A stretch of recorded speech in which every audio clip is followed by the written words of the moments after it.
So anyway people, how you going? This is Glenn back with another video, and today we're going to have a look at some recent purchases and exactly why I would actually purchase some items. So as you know, I'm a banknote and coin collector, and as you can see in the background, I collect coins from all different periods: Kushan, Roman, Chinese, and these ones I do not buy and sell, so basically they're just part of my collection. But some items I do buy and sell. So the first ones are banknotes. So Nandi knows how to buy and sell banknotes, so good on him. And here I have a few Italian 10,000 lira banknotes. I purchased 40,000 lira, which at the exchange rate of about 1,200 lira before the euro took over. So these are equivalent to probably about $35 or to $40, depending on the exchange rate fluctuation. That's Australian dollars.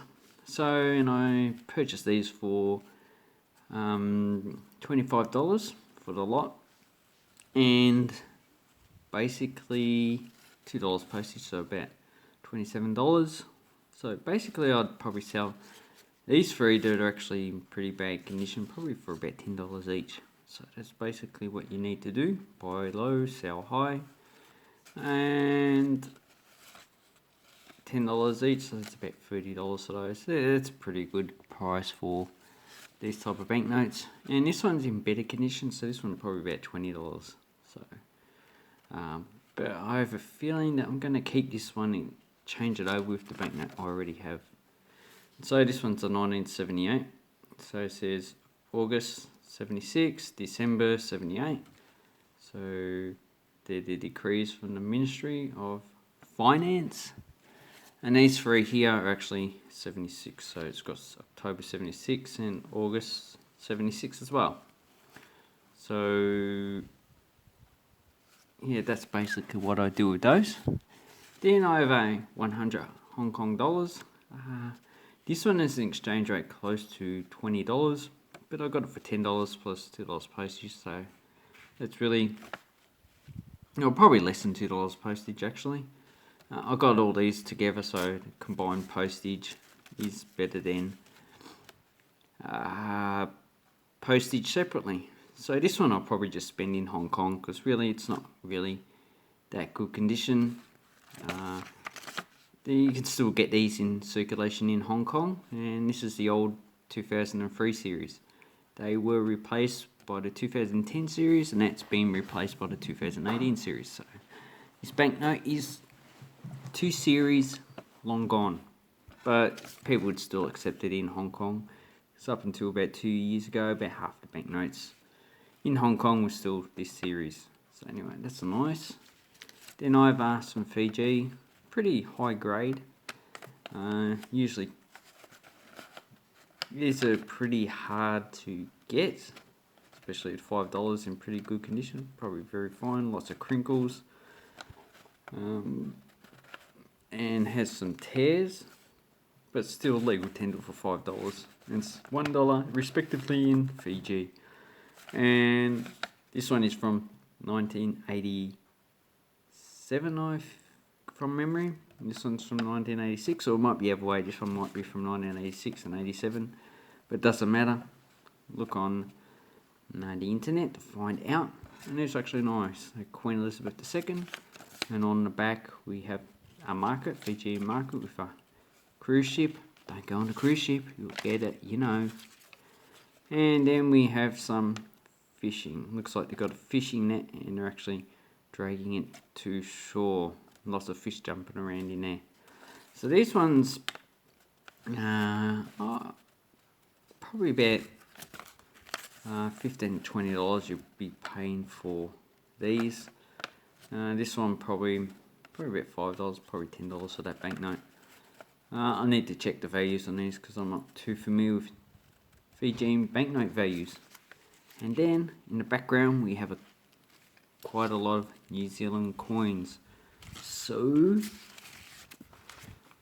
oops, sorry, bumped the table. So here I have half pennies to florins, and they actually did issue a half crown. The crowns are not actually common. And here we have a 1941. This only has a mintage of nearly 900,000, or a bit over, should I say. And New Zealand only issued the bronze coins in 1940. So before that, they actually used Australian pennies and half pennies, but they actually issued the silver coins in 1933, and before that, they used United Kingdom silver coins. So here we have one with, I can't remember what that is. Okay, I just looked it up. This guy is actually called He Tiki, ornamental Maori pendant with Maori ornamental scrolls on each side. So legend around, date below. So that's a He Tiki. So that's actually a nice coin to actually get, a low mintage, but New Zealand coins are low mintage. But because it's only 900,000 doesn't mean it's actually worth a lot of money. Then we have some 1 pennies. So we have 2 New Zealand 1 penny coins, 1940. So this is the first year issue of the 1 penny, and a 1944. So nice coins. Same size in that as Australian coins. Has George VI. As you can see, the motto is different. King Emperor.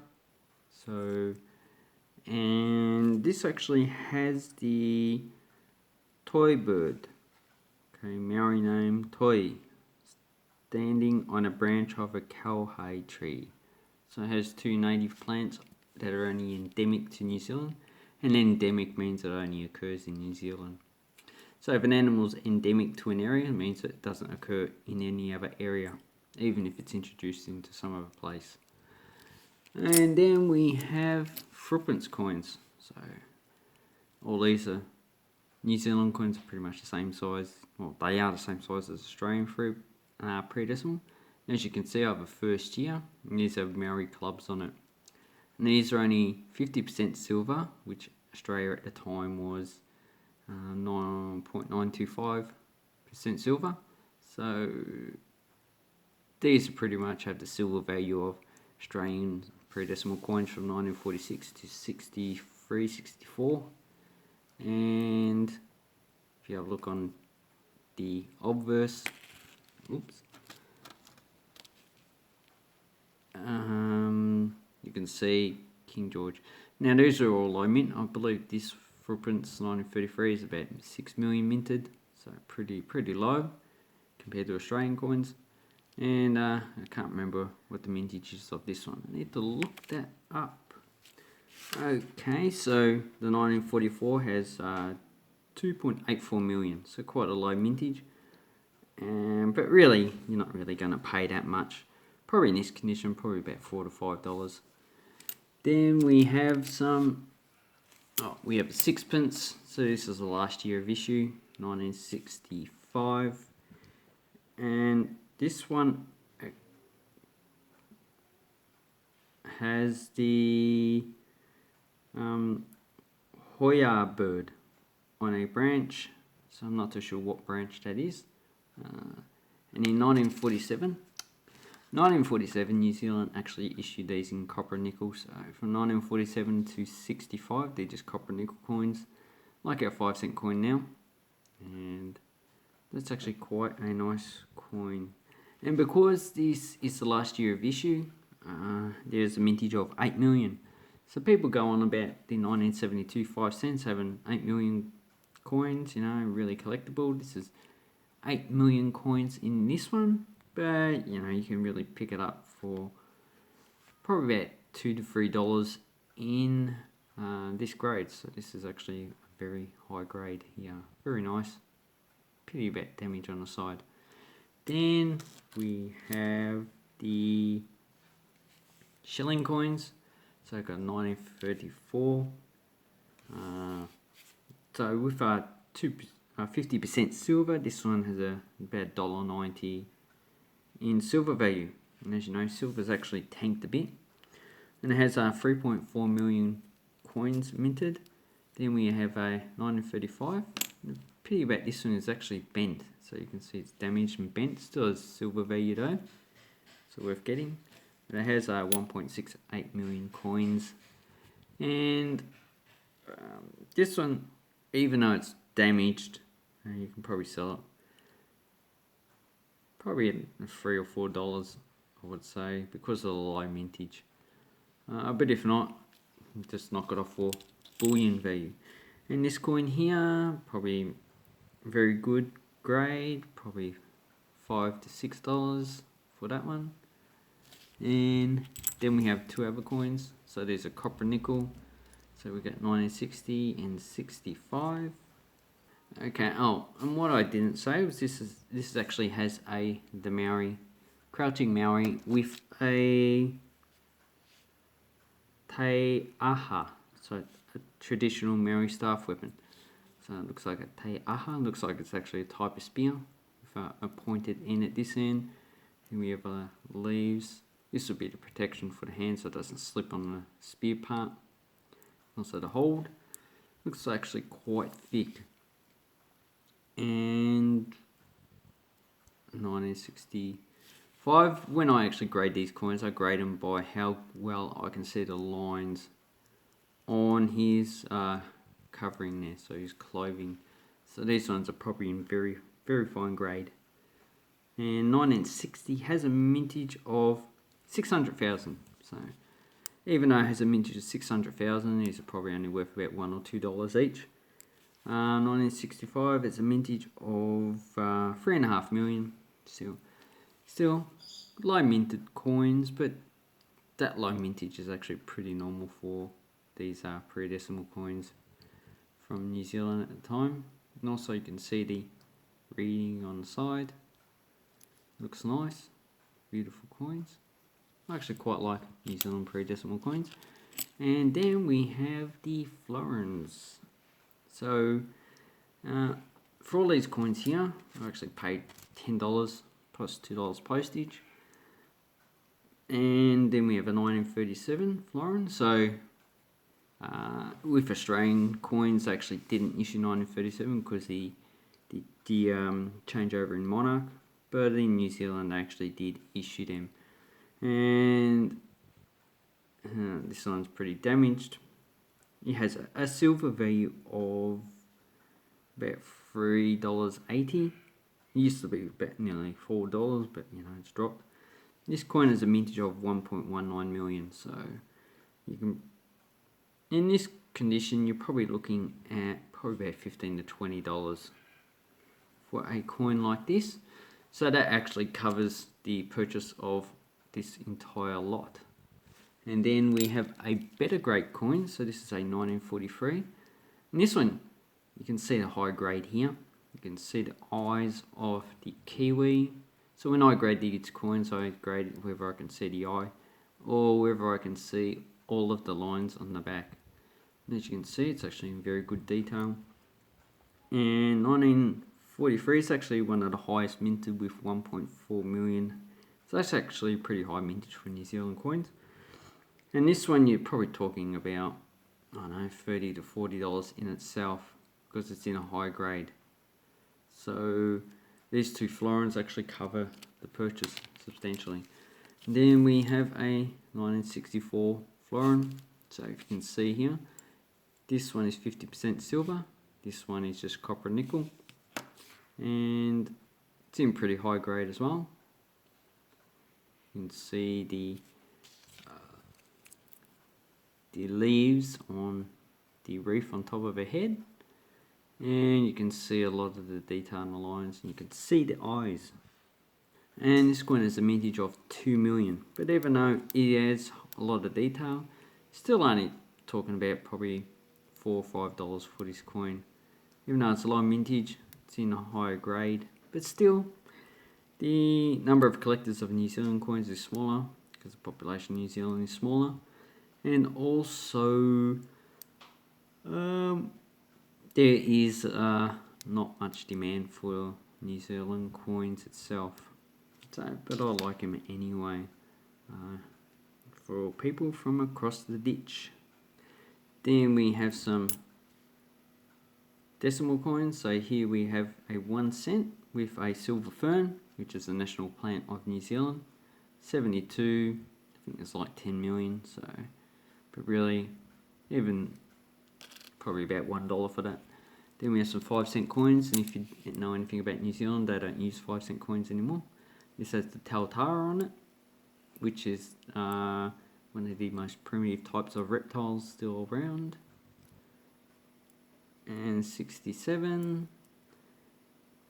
Then we have 69. And here we have 73. A little bit dirty, but still high grade. Then we have the 10 cent. This has the Maori mask on it. 1974, still high grade. And then we have two 50-cent coins. So we have a 1967. And as you can see, it has actually a lot of this where the flame was probably pushed a little bit out of the collar, or the collar slipped, and so it's made the coin just a little bit bigger. That's why you've got this line there, because that's the edge of the actual die. So you can see there, but you can see there's no real problem with the actual coin on this side. You can see the reading is fine.